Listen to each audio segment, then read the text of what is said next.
திரைப்பட நடிகர் திரு ராஜேஷ் அவர்கள் இன்று அவர் நம்முடைய இல்லை. அமைதியான முறையில் இறைவனடி சேர்ந்தார். இந்த காணொளி அவருக்கு ஒரு இரங்கல் பாவா இருக்கும் அப்படின்னு நான் நம்புகிறேன். நடிகர் திரு ராஜேஷ் அப்படின்ற குறுகிய வட்டத்தில் அவர் அடைக்க விரும்பலை அப்படின்னு பொதுமக்களுக்கு சொன்னால் மாத்திரம்தான் புரியுன்றனால நடிகர் ராஜேஷ்ன்றதை அறிமுகப்படுத்த வேண்டியது இருக்குது. அவருக்கு பன்முகத்தன்மை உண்டு. அந்த பன்முகத்தன்மை எப்படி அப்படின்னா, ஒரு கலைத்துறை நம்ம எடுத்துக்கிட்டோம் அப்படின்னா அதில் நடிகராக இருக்கிறாரு, டப்பிங் ஆர்டிஸ்டாக இருக்கிறாரு, எழுதுவார், அந்த ஸ்க்ரீன் ப்ளே எழுதுகிறவராக இருக்கார். அதே மாதிரி பல்வேறு டிஸ்கஷனில் உட்கார்றாரு. உதாரணத்துக்கு பார்த்திங்கன்னா இயக்குனர் திரு மகேந்திரன் அவர்கள் இவருக்கு நெருங்கிய உறவினர். அதே மாதிரி திரு ஸ்ரீதர் அவர்கள்கிட்ட இவர் டிஸ்கஷனுக்கு உட்கார்றாரு. இவரே சொல்லியிருக்காரு பல பேட்டிகளில் அவங்களோட இருந்து அவங்கக்கிட்ட பல விஷயங்களை சொல்கிறத அவங்க கேட்குற அளவுக்கு இவர்கிட்ட ஸ்டஃப் இருந்ததுன்னு சொல்லிட்டு. நான் சொல்கிறது இவங்ககிட்ட திரு மகேந்திரன் அவர்களோ திரு ஸ்ரீதர் அவர்களோ ஒரு திரைத்துறையை பற்றி, ஒரு திரைப்படத்தை பற்றி, ஒரு கதையை பற்றி அலாசுறது பேசுகிறதெல்லாம் லேஸ்பட்ட காரியம் கிடையாது. அந்த அளவுக்கு இவர் ஸ்டஃப்பாகிறனால, ஒரு இன்புட் வாசிப்பு அதிகமாக இருந்து உள்வாங்கல் இருந்தனால மாத்திரம்தான் இந்த அளவுக்கு அவரால் அவங்கக்கிட்ட பேச முடியுது. இந்த ஜென்ரேஷனில் உள்ள நடிகர் வரைக்கும், ஏன்னா ஏறக்குறைய இந்த ஜென்ரேஷன் ஏன் சொல்கிறேன் அப்படின்னா, ஏறக்குறைய 45 ஆண்டு கால திரைத்துறை அனுபவம் இவருக்கு உண்டு. இந்த ஜென்ரேஷன் உள்ள திரு விஜய் சேதுபதி அவர்கள் இருக்கட்டும், மற்றும் பல்வேறு நடிகர்கள் இருக்கட்டும், அவங்க வரைக்கும் இவரோட ப்ரெசன்ஸ் அவங்களுக்கு தேவைப்படுது. அதை தாண்டி அஸ்ட்ராலஜியாக இருக்கட்டும், நியூமராலஜி, ஜெம்மாலஜி, வாஸ்து, இதில் எல்லா விஷயத்துலையுமே தெரியாத விஷயங்களே கிடையாது. இவரை பொறுத்த வரைக்கும் எப்படின்னா, இவருடைய குடும்ப பின்புலம் ஏற்கனவே ஒரு 7 தலைமுறையாக கிறிஸ்தவ குடும்பம். அதனால் அந்த கிறிஸ்துவ சித்தாந்தங்கள் ஆழமாக பதிஞ்சிருக்கு உங்கள் மனசில். இவர்களோட சமூகம் சார்ந்து சைவ சித்தாந்தத்தில் மிகப்பெரிய ஈடுபாடுகள் உண்டு.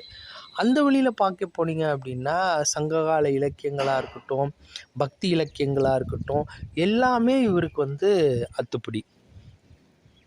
இதை தாண்டி, தமிழ் உணர்வை தாண்டி இவங்களுடைய சொந்தக்காரங்க மத்தியில் இவர் பழகிறாரு. அதில் இவருடைய மாமா சொந்தமாக வரவர் எப்படின்னா, கம்யூனிச சித்தாந்தத்தை ஆழமாக இவருக்கு சொல்கிறாரு. அதில் ஈடுபாடு கொண்டு இதெல்லாம் ஜஸ்ட் லைக் தட் அவங்க கேட்டு ஒரு செவி வழியாக சேதி அப்படியே பேசுகிறதெல்லாம் கிடையாது. ஒரு விஷயத்தை கேட்டு அதை பதிவு பண்ணிட்டார் அப்படின்னா அதில் ஆழ்ந்து சிந்திக்கணும், அது சம்மந்தமாக புக்ஸை கலெக்ட் பண்ணணும், அந்த புக்ஸை கலெக்ட் பண்ணி அதிலேருந்து பேசணும், அதிலேருந்து வாங்கணும், உள்வாங்கணுன்ற மாதிரி அதில் ஒரு பெரிய லைன் பிடிக்கிறாரு. ஏன்னா ஏற்கனவே இவருடைய பர்சனல் லைப்ரரியே 1,00,000க்கும் மேலே புஸ்தகங்கள் இருக்குது அப்படின்றது சொல்லுவாங்க. இவர் ஒரு ஆன்டிக் கலெக்டரும் கூட. ஒரு நாணயங்கள், ஒரு ஃபர்னிச்சர்ஸாக இருக்கட்டும், அந்த அளவுக்கு இவர் வீட்டை பிரமாதமாக அலங்காரப்படுத்தியிருப்பார். அதை தாண்டி உலகத்தில் எந்த விஷயங்கள் ஒரு தெரிஞ்சுக்கணும் அல்லது புது விஷயங்களாக இருந்தாலும் சரி, ஒரு பழமையான விஷயங்களாக இருந்தாலும் சரி, அதை முழுமையாக தெரியணும், அடையணும்னு சொல்லிட்டு இவர் ரொம்ப விருப்பப்படுவார். சின்ன வயசுலேருந்து திருப்பி சென்னைக்கு வராரு. சென்னையில் ஒரு ஆசிரியராக ஆகிறாரு. ஆசிரியராக இருக்கும்போது எப்படின்னா, ஒரு கிறிஸ்தவ ஸ்கூலில் அவருடைய மாணவர்களுக்கு ரொம்ப ஸ்ட்ராங்காக கம்யூனிஸ்டிய கொள்கையை இவர் புகுத்துறாரு. அதுக்கப்புறம் திரைத்துறை போகிறாரு. திரைத்துறையில் ட்ராவல் பண்ணுறாரு. அதில் பல்வேறு அனுபவங்கள் இருக்குது. சொன்ன மாதிரி 45 வருஷம் அனுபவம் இருக்குது. அதை தாண்டி இவருக்கு இந்த பன்முகத்தன்மையை எப்படி நம்ம பதிவு பண்ணுறது அப்படின்னு அவர் பார்க்குறாரு. அதில் இப்போது சமீபமாக நக்கீரனில் ஓம் சரவண பவான்ற சேனலில் இந்த மாதிரி விஷயங்களை, பன்முகத்தன்மை உள்ள மற்றவங்களை இவர் பேட்டி காண்றாரு. இதில் சில விஷயங்கள் நான் எதிர்பார்க்காதது. உதாரணத்துக்கு சொல்ல போனோம் அப்படின்னா, இவரோட திரைத்துறைக்கு உள்ளே வரத்துக்கு உண்டான காரணகர்த்தா எப்படி சொல்கிறாரு அப்படின்னா, புரட்சி தலைவர் டாக்டர் எம்ஜிஆரும் செவாலியர் சிவாஜி கணேசன் அவர்களையும் அவங்கள பார்க்குறாரு. அவங்கள உள்வாங்கிறாரு. அதில் வந்து ஒரு 2 விஷயம் சொன்னார். போல இருத்தல், போல ஒழுகுதல். அதாவது போல இருத்தல்னா அவங்கள பார்க்குறாங்க, பார்த்து அவங்கள மாதிரியே நம்ம இருக்கணும்னு சொல்கிறாங்க. போல ஒழுகுதல்னா முழுமையாக உள்வாங்கி அவங்க அந்த கதாபாத்திரமாகவே மாறிடுறாங்க. அதில் இவர் என்ன சொன்னார் அப்படின்னா, புரட்சி தலைவரை பார்த்து எப்படி ஒரு சோஷியலாக மற்றவங்ககிட்ட எல்லா மக்கள்கிட்டையும் பழகுறது அப்படின்றத கற்றுக்கிறாரு. திரு சிவாஜி கணேசன் அவர்களை பார்த்து நடை உடை பாவனை, முகபாவனை எப்படி அவங்கள ரியாக்ட் பண்ணணுன்றத தெரிஞ்சுக்கணுன்றத வந்து ரொம்ப பிரம்மாண்டமாக சொன்னார்.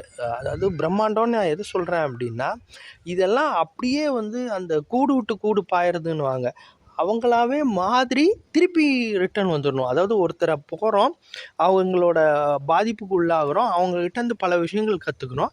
ஆனால் அவங்களுக்குள்ளேயே போகாமல் வெளியே வந்து பல்வேறு விஷயங்களை வந்து தெரிஞ்சுக்கிட்டு மக்களோட அப்படியே கலந்துடணும்.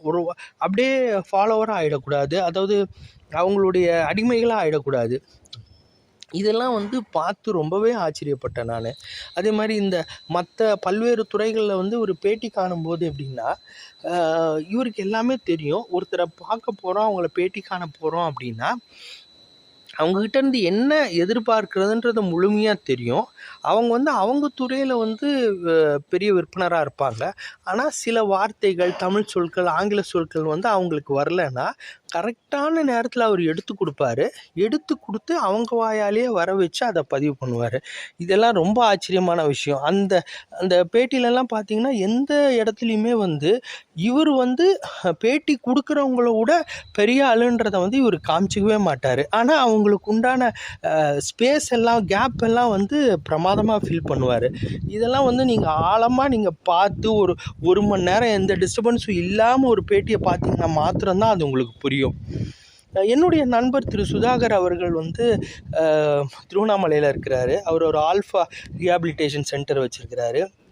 அவரோட பேட்டி பதிவு பண்ணும்போது அவர்கிட்ட பேசிகிட்டு இருக்கும்போதே வந்து என் சம்மந்தமாக பல விஷயங்கள், ஏன்னா அவர் ஒரு ஆன்டி கலெக்டரு, பல விஷயங்கள் சொல்லிகிட்டு இருக்கும்போது என்னையும் மீட் பண்ணோம், நான் என்னை சார்ந்து இந்த டாய்ச்சி ரிலேட்டடாக ஒரு பேட்டி கொடுக்கணுன்றெல்லாம் வந்து ரொம்ப ஆர்வமாக அந்த வாய்ப்புக்காக நான் காத்துட்ருந்தேன். நான் கட்டாயமாக அவ்வளோ பக்கத்தில் வந்தும் நான் வாய்ப்பை மிஸ் பண்ணிட்டேன் அப்படின்னு தான் சொல்லணும்.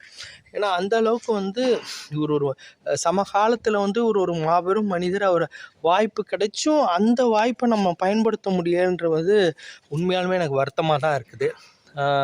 திருப்பியும் இந்த மாதிரி ஒரு சமகாலத்தில் மாமனிதரோட அறிமுகம் கிடைச்சதே நான் பெரிய பாக்கியமாக கருதுகிறேன். நீங்களும் இது ஒரு பாடமாக எடுத்துகிட்டு உங்கள் வாய்ப்பை ஒரு நாளும் தவற விடாதீங்க. இந்த காணொளி உங்களுக்கு பிடிச்சிருக்குன்னு நான் நம்புகிறேன். பிடிச்சிருந்ததுன்னா சொந்தம் மற்றும் நட்பு வட்டங்களுக்கு பகிருங்க. நம்ம சேனலை சப்ஸ்கிரைப் பண்ண சொல்லி, லைக் பண்ண சொல்லி, பெல் பட்டனை ப்ரெஸ் பண்ண சொல்லி வலியுறுத்துங்க. திருப்பியும் சொல்கிறேன், வாய்ப்புகளை வந்து கட்டாயமாக பயன்படுத்துங்க. முடிஞ்ச அளவுக்கு முயற்சி பண்ணுங்கள்.